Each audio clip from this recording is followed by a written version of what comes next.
عمرے کا طواف کرتے ہوئے کندھا نہیں کھولا تو کیا حکم ہے؟ استباع کی سنت چھوٹی، عمرہ ہو جائے گا، کفارہ تو نہیں آئے گا اس میں، طواف ہو جائے گا، طواف بھی ہو جائے گا، کفارہ بھی نہیں ہے۔ نہیں، لیکن سنت چھوٹی ہے نا، سنت چھوٹنے میں کفارہ نہیں ہوتا۔ نفلی طواف کے بعد بھی کیا نوافل پڑھنے ہوں گے؟ جو جتنے طواف کریں گے نا تو ہر طواف کے بعد 2 رکعت واجب الطواف یہ ادا کرنی ہوتی ہے نفل، یوں اس کو نفل کہیں گے، لیکن یہ اس نفل کو ادا کرنا یہ واجب ہے۔ طواف کے بعد نوافل مقام ابراہیم پر پڑھنا ضروری ہے؟ خاص مقام ابراہیم کے قریب پڑھنا یہ افضل ہے، مگر یہ کہ اگر جگہ نہیں ہے یا لوگوں کو تکلیف ہوتی ہے، جب رش ہوتا ہے تو وہاں نہ پڑھی جائے کہ لوگوں کو تکلیف ہوگی، نہ نماز میں خشوع آئے گا، لوگ یوں گھیرا بنا کر یہ نفل پڑھاتے ہیں طواف کے اپنے اپنے ساتھیوں کو، عورتوں کو، مردوں کو، یہ غلط کر رہے ہوتے ہیں، شاید ان کو غلط فہمی ہوتی ہوگی کہ یہیں پڑھنا ہوتا ہے، ایسا نہ کہنا چاہیے، طواف کرنے والوں کو اس سے تکلیف ہوتی ہے، گرا پڑی بھی ہوتی ہے، بھی آپ نے مناظر دیکھے ہوں گے، میں نے پھر بھی وہ جو دھکے مار کے کونیاں مار کے پڑھنی وہی ہے، نماز پڑھنے والا بھی گرتے پھر اٹھ کے دوبارہ پڑھتا ہے۔ بیچاروں کو غلط فہمیاں ہوتی ہے، ایسا اللہ، نہیں، پورے حرم میں جہاں بھی پڑھے بالآخر، یعنی کہ ہے نا پورے حرم میں، آخر کار تو پورے حرم میں بھی یہ پڑھے گا تو صحیح ہے، پوری بہتر ہے مسجد الحرام میں پڑھ لے نہ، حرم ورنہ تو بہت وسیع ہے۔ بعض لوگ سمجھتے ہیں کہ نفلی طواف میں ایک چکر لگانے سے طواف ہو جائے گا، کیا یہ درست ہے؟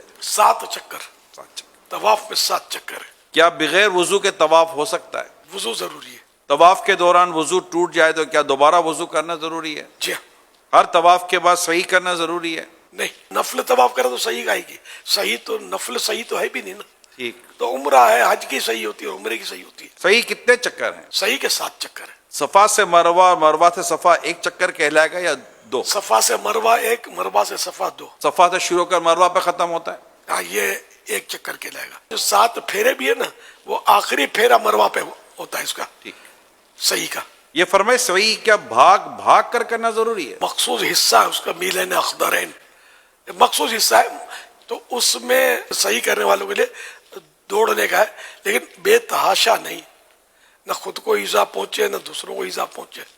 اب بھیڑ ہے، اس کو کونی لگ رہی ہے، اس کو لات پڑ رہی ہے اور یہ سمجھے گا بھائی یہ بھاگنا ہی بھاگنا ہے، تو یہ تو نیکیوں سے بھاگنے لگا ہے، اور گناہوں کی طرف بھاگنے لگا ہے، جبکہ مسلمانوں کو ایذا دے رہا ہے۔ مسلمانوں کو ایذا سے بچانا یہ بہت اہم ہے، تو اس لیے جہاں جہاں ممکن ہے بھاگے۔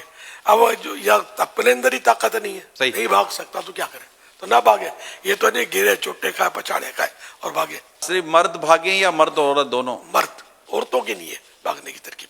طواف کے دوران کیا پڑھنا چاہیے؟ مختلف دعائیں ہیں اور ہر جگہ پر درود شریف پڑھے، درود شریف خود دعا ہے اور افضل ہے اور ظاہر آسان بھی ہے، بہتر ہے کہ درود پاک پڑھتا رہے۔ کچھ اور اپنے طور پر دعائیں کر سکتے ہیں جو طواف کے دوران؟ بالکل کر سکتے ہیں، جائز دعائیں کرنے میں کوئی رکاوٹ نہیں ہے، قبولیت کا فیضان ہوتا ہے طواف۔ ہائے ہائے، کیا عمرے کے بعد تھوڑے سے بال کاٹ لینا کافی ہوں گے؟ نہیں، کم از کم چوتھا حصہ یعنی 1/4 سر کے ہر بال جو ہے وہ ایک پوروے کے برابر کٹ جائے، اس کو تقصیر بولتے ہیں۔ بہتر یہ کہ پورا ہی سر منڈوایا جائے، یہ مرد کے لیے، اور باقی عورت کے لیے تقصیر ہے، سر منڈوانا عورت کو حرام ہے، تو وہ صرف تقصیر کروائے اور وہی ایک پوروے کے برابر وہ بال۔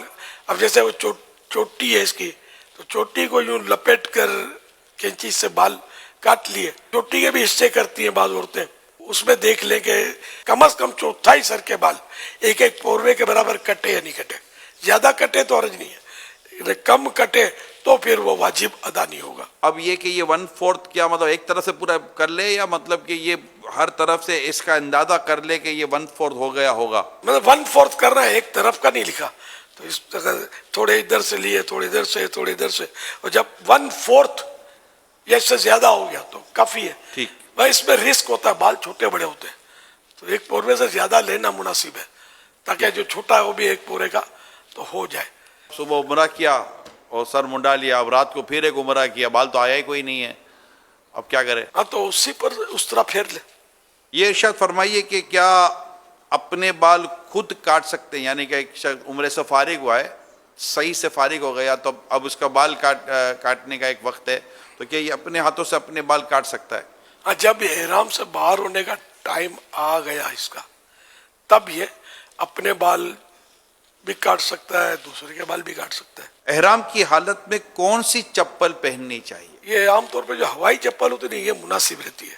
دو پٹی یعنی والی. کوئی بھی ایسی چپل ہو دو پٹی والی صحیح, کہ جو قدم کا ابھار جو ہے نا اس کو نہ چھپائے. تو اس لیے وہ ہوائی چپل ہمارے یہاں ملتی ہے نا, یہ ابھار کو نہیں چھپاتی, دو پٹی والی.